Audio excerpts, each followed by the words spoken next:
రైతు బీమా సంబంధించింది ఇదే పోర్టల్ మీరు ఉపయోగిస్తున్నప్పుడు ఇవాళ వాళ్ళు అమ్మిన ప్రొడ్యూస్కి ఏదైతే ఉన్నదో విక్రయ కేంద్రాల ద్వారా ఇదే యాక్ట్ ద్వారా వచ్చిన ఈ భూమి వివరాలు తీసుకొని మీరు చేస్తున్నప్పుడు లేని ఇబ్బంది మీకు ఎక్కడ ఇబ్బందులు అవపడుతుందో అర్థం కావట్లేదు అధ్యక్ష.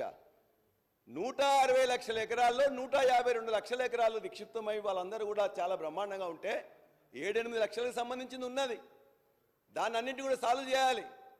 దాని గురించి కూడా వారు చెప్తున్నారు. ఇవాళ వీరు ఇది ఒకటి కొత్తగా తీసుకొచ్చిండ్రు ఈ యొక్క పోర్టల్ అనేది. ఈ పోర్టల్ అనేది ముందుగా వారు ఏం చెప్తున్నారు, ఈ యొక్క ఐటీ కంపెనీకి సింగరేణి సింగపూర్లో ఉన్నది, దాని యొక్క మన యొక్క మొత్తం తీసుకుపోయి ఈ 2.5 లక్షల 2,80,000 ఎకరాల భూమిని వాళ్ళందరూ సింగపూర్ కంపెనీకి సింగపూర్ వాళ్ళకి అప్పచెప్పినాం అంటున్నారు.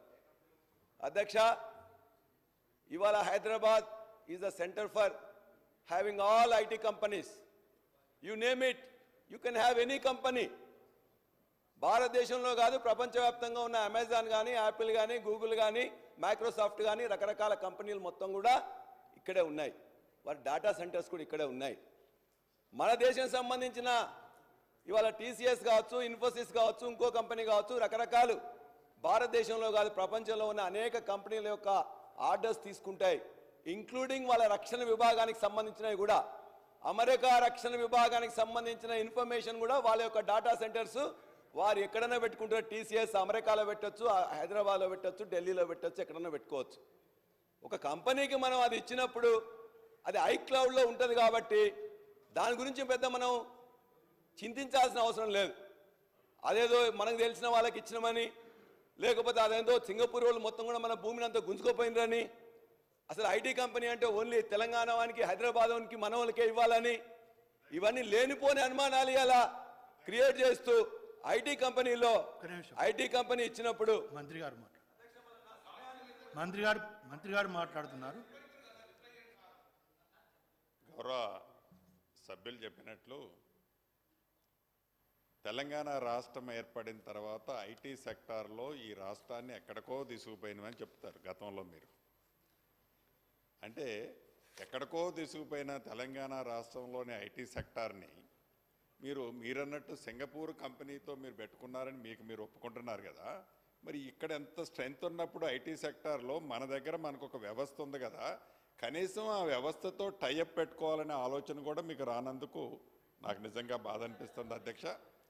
రెండవది, ఇందాక సభ్యులు రాజేష్ రెడ్డి గారు చెప్పినట్లు 2 విషయాలు అధ్యక్ష. మొదటిది, ఏదైతే సుమారు 23,500 మంది విఆర్ఓ విఆర్ఏ వ్యవస్థ ఉంది అధ్యక్ష ఈ రాష్ట్ర విభజనకి అవటానికి ముందు.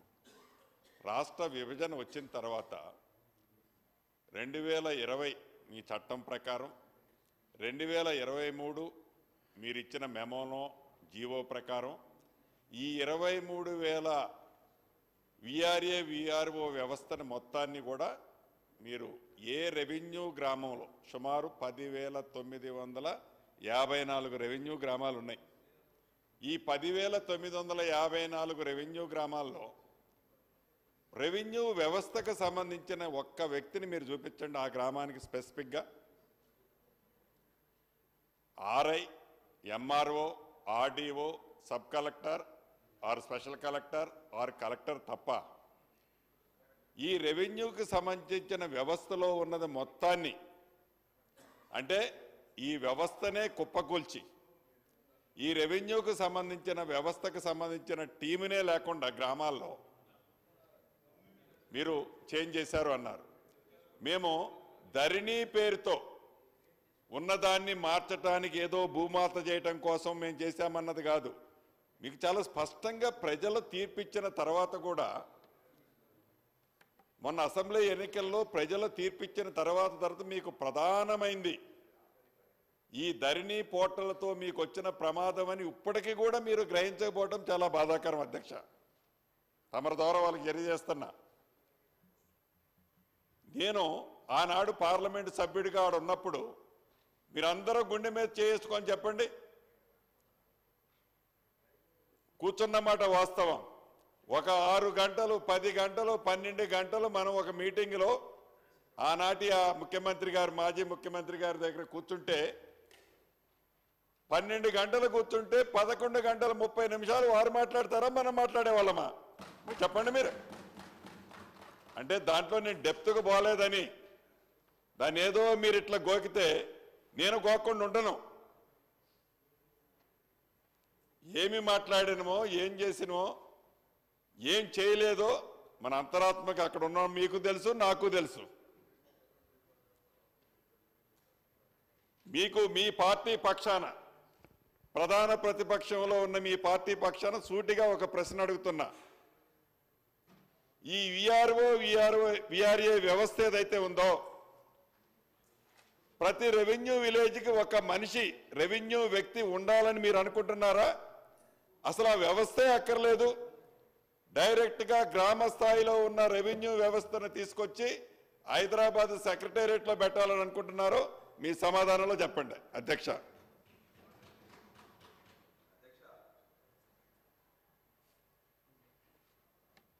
అధ్యక్ష, ఆనాడు పటేల్ పట్వారీ వ్యవస్థ ఉండే ఆ పహానీల మీద రోజు ప్రతి సంవత్సరం కూడా చేంజ్ చేస్తుందని చెప్పేసి పటేల్ పట్వారీ వ్యవస్థ పోయినప్పుడు ప్రజలందరూ కూడా సంతోషపడ్డారు.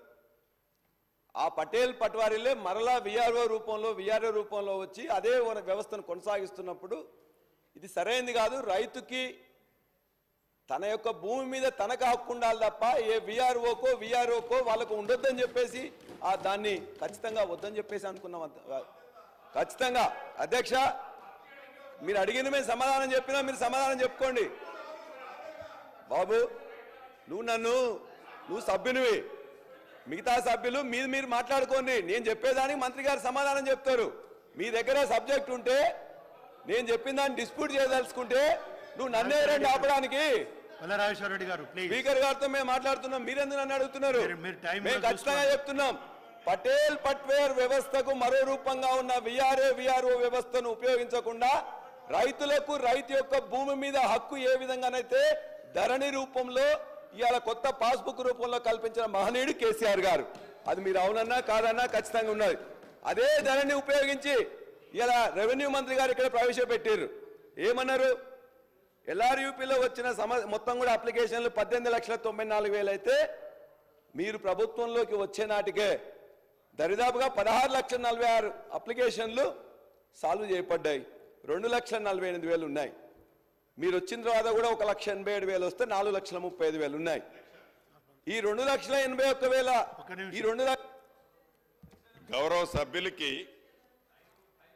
మీరు చాలు చేశాము 18 లక్షల్లో 16 లక్షలు అని చెప్పేది పరిష్కరించాల అధ్యక్ష. కేవలం వాటిని రిజెక్ట్ చేశారు అధ్యక్ష. రిజెక్ట్ చేసిన పద్ధతి కూడా ఏ కారణం చేత రిజెక్ట్ చేశామని చూపించరు అధ్యక్ష. ఒకే సమస్య మీద ఒక్కొక్క రైతు 10 సార్లు 15 సార్లు ఈ మాడ్యూల్ అంటే ఆ మాడ్యూలు అంటే ఆ మాడ్యూలు ఈ 33 ప్రదేశాల్లో తిప్పుకుంటూ ఆ 2 సంవత్సరాలు వాళ్ళు పడ్డ వేదన పరిష్కరించింది ఏంటి? డిస్పోజల్ చేయటం అంటే న్యాయమైంది, జెన్యూన్ ఉన్నది క్లియర్ చేయటం పాజిటివ్ కాదు.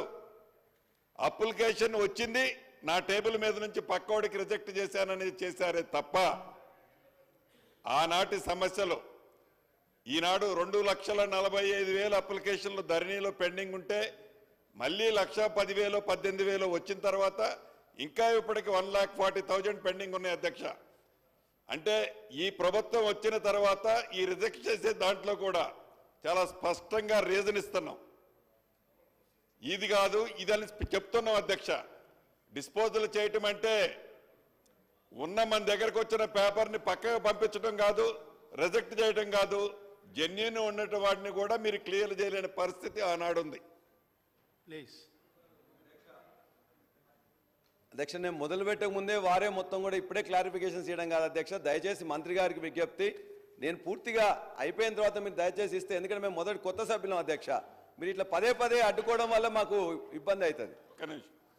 అధ్యక్ష, సభని తప్పుదోవ పట్టిస్తున్నారు కాబట్టి ఉన్నదాన్ని ఇప్పటికైనా ఒప్పుకొని ఉంటే, అంటే వ్యక్తిగతంగా మీరు చేశారనటంలా, ఉన్నదాన్ని ఒప్పుకోక ఆ చేసిన దాన్ని ఏదో కప్పిపుచ్చుకోవాలని మళ్ళీ ఎదట వాళ్ళు మేము ఏదో చేయలేదని ప్రతి సబ్జెక్టులో అంటున్నారు. అధ్యక్ష, ఈ ప్రభుత్వం వచ్చి ఎన్నాళ్ళైంది?